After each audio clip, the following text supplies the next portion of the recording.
Leona Dooley, and this is Ebony, Ivy, and Thyme, where we work hard, we love God and family, and you know, the rest is just gravy. This week is going to be a fantastic one in the kitchen. We are going to prepare meals that are delicious for our family. We are going to have warm conversation. We're going to be doing all kinds of things around the table. We're going to be playing games. You're going to be doing homework. You're going to be talking back and forth, finding out what's going on in the minds of our young people.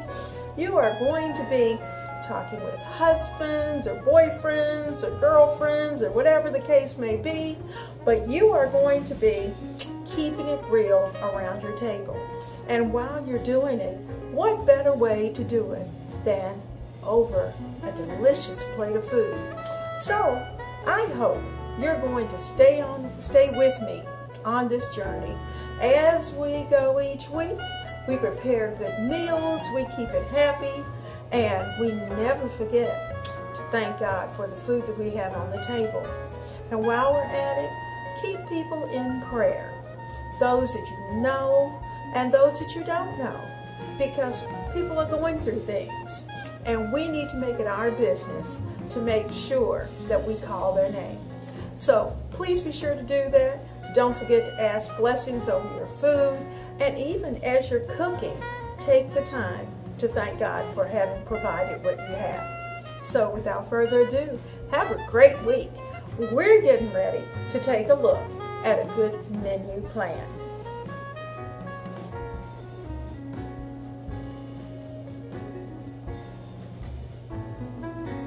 Our friends, we're getting ready to make a Bolognese sauce. And this Bolognese sauce is not one of those that you have to cook all day long. But certainly, the longer it cooks, the better it tastes. What I do with mine is that I typically try to fix it if I can. I start it early in the morning, put it into my crock pot, and keep it going. Or, if I'm going to be around the house, then I will just prepare it in a pan and keep an eye on it throughout the day. So that's what I'm going to do today. I've got plenty of time, so I'm just going to do a low and slow and keep this going. Now I'm starting this Bolognese sauce with onion, of course, some celery, of course, and something that may sound a little strange to you, that's going to be some carrots. But we need the carrots in this Bolognese sauce, and I'm going to get my spoon and this.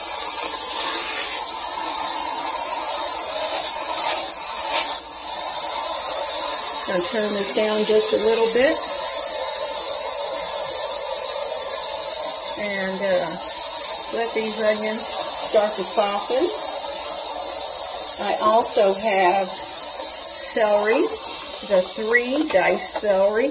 In fact, they're grated as fine as I could get them. I didn't do them on a microplane, but I did make them very, very small. So that's celery, and I have carrots.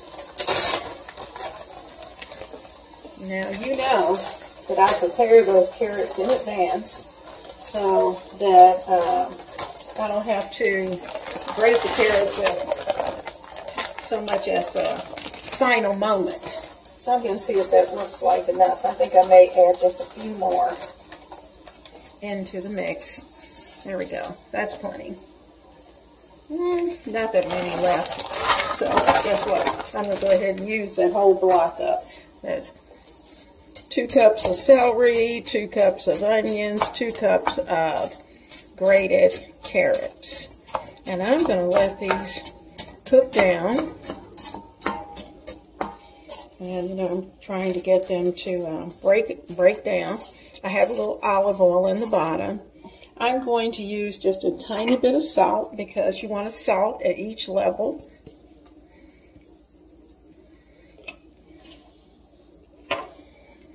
And add a little pepper in as well.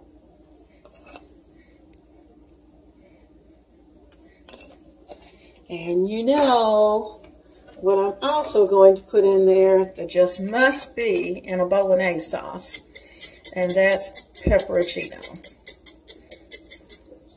Okay. Is it going to be spicy? No, not at all. It's just going to be flavor in the background, and you won't even know they're there. So I'm going to cover these and let them cook, and I'll bring you back when they're softened.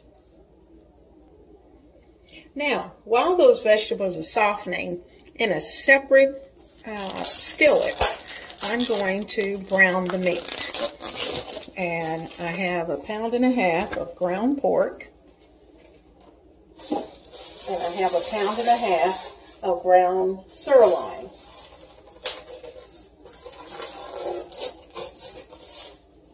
Now, once I get everybody into the pot, I'm going to start to break that up. Be careful as you're handling those containers. Now hold on 1 second, I'm going to wash my hands. Now when you're handling meat, you just have to be so careful. So I'm going to take my spoon, notice it has a flat bottom, and I'm going to break it up.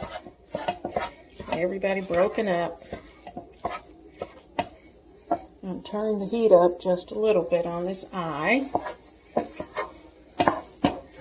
And I'm going to cook the sirloin and the pork.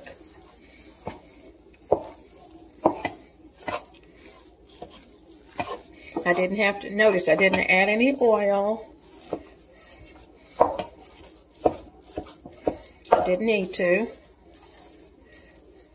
Now, obviously, if you don't eat pork, you don't have to put it in. You could have added turkey, ground turkey.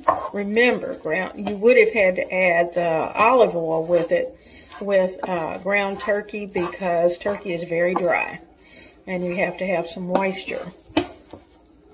But I'm cooking it according to the recipe, and I'm going to stay with that. So just get the best meat that you can, no matter what you're cooking.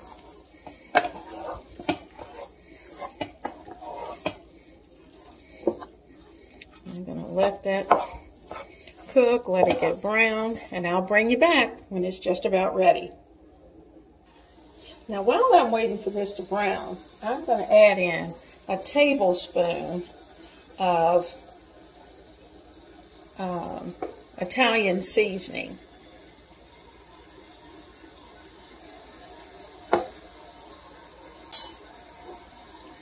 You know, Italian seasoning has basil, it has rosemary, it's got some garlic, has a tiny bit of onion, even though we have onion, but that's okay, and coriander and all kinds of good seasonings within it. So I've got a tablespoon. I may add a little bit more later, but for now, that's enough. We don't want to overdo it. Okay, I have added in 4 cloves of minced garlic.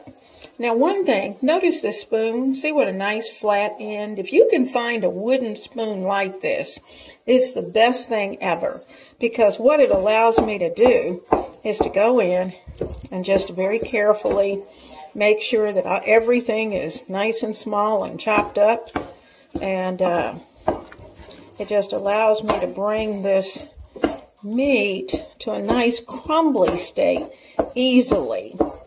And I've just been doing that since it's been cooking, and so there we go. It's ready to go. I'm going to add this to the main pan with the vegetables, and then we'll continue adding the rest of the ingredients. Now I'm going to try to do this on the screen, so we'll see how that works out. But I'm going to add the meat with its juices to this pan without making a total mess. Maybe a little steamy for a moment, but that's okay. All right, there we go. And I'm going to keep this spoon because we're going to do more mixing. Notice how nice and thick it is. Oh, that looks wonderful.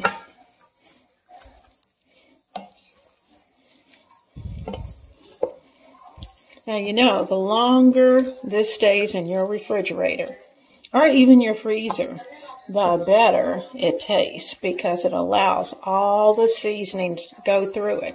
And that is also the advantage of having it, preparing it a day or so in advance. Okay, now that's ready to go. So we're going to add about a cup of white wine to the mix.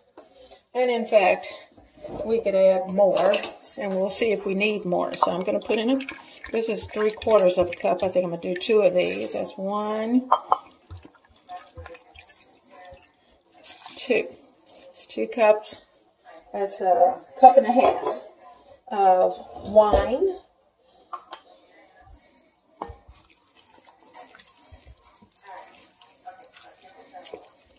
And I'm going to start to add in the tomatoes. Now, the recipe called for a 28-ounce can of stewed tomatoes. I couldn't find that, so I'm using 2 14-ounce cans of stewed tomato, and that's the first one. All right, here's number 2. I'm going to have to rinse those out just a little bit. And I'm also going to add in a 28-ounce can of, you can use crushed, or we could have used all cubed tomatoes, but I like the flavors that are in the stewed, and I'll add in the can of crushed tomatoes. Okay, I'm adding the can of crushed tomatoes.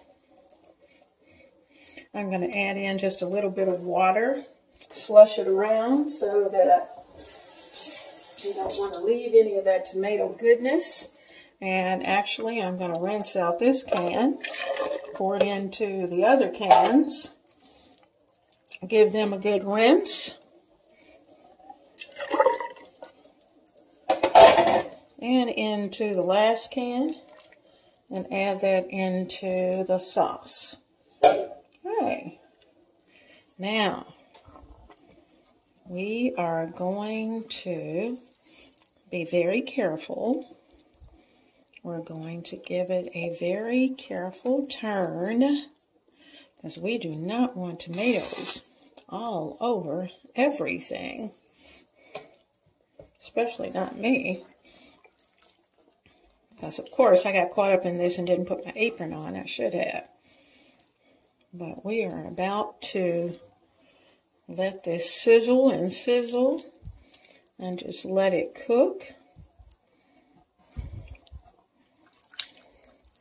Now I'm going to eventually add just a little bit of brown sugar to it because of the tomatoes. Remember, when you have tomatoes, you need a touch of sugar so that the sharpness of the tomatoes won't be so evident. Okay, so we are ready to let this go for at least 2 hours, maybe 3. See you later. Are you ready? Let's see what this baby looks like under this top. It has been cooking now for over 2.5 hours. Oh my goodness. It looks so good. Look at how creamy and juicy. Wow. Now, you know, we're not eating this today, but I'm sorry. I'm going to have to taste a little bit. So I'm going to get my cup right here, and I am going to put some in it because after all, well, I have to taste after all and see whether or not it has enough salt and pepper. So let's give it a taste and see. And I promise you, by the time we eat this on Tuesday, gonna smack your mama. It's gonna be so good. Let's see. Woo, hot.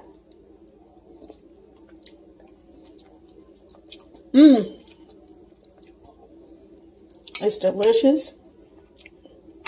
The flavors have gone through it, but you know what it needs? Salt.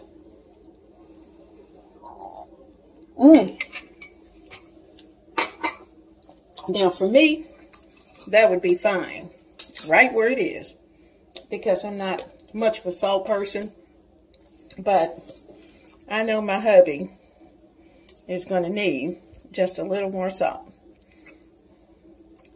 Now, so I'm going to get our wooden spoon. I'm going to give it a stir.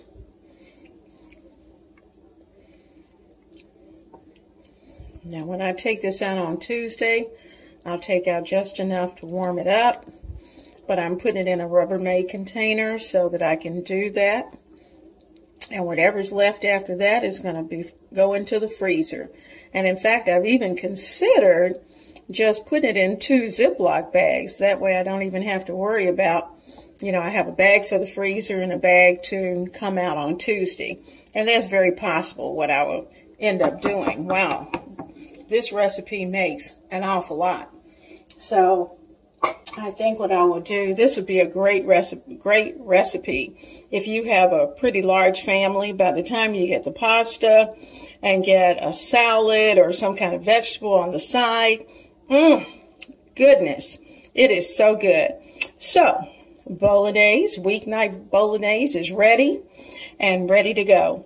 So I hope this is one of those dishes that you're going to add to your monthly calendar so that you can have 2 meals, not 1, but maybe 2 meals right here in this pot. Enjoy and bless your family, and God bless you.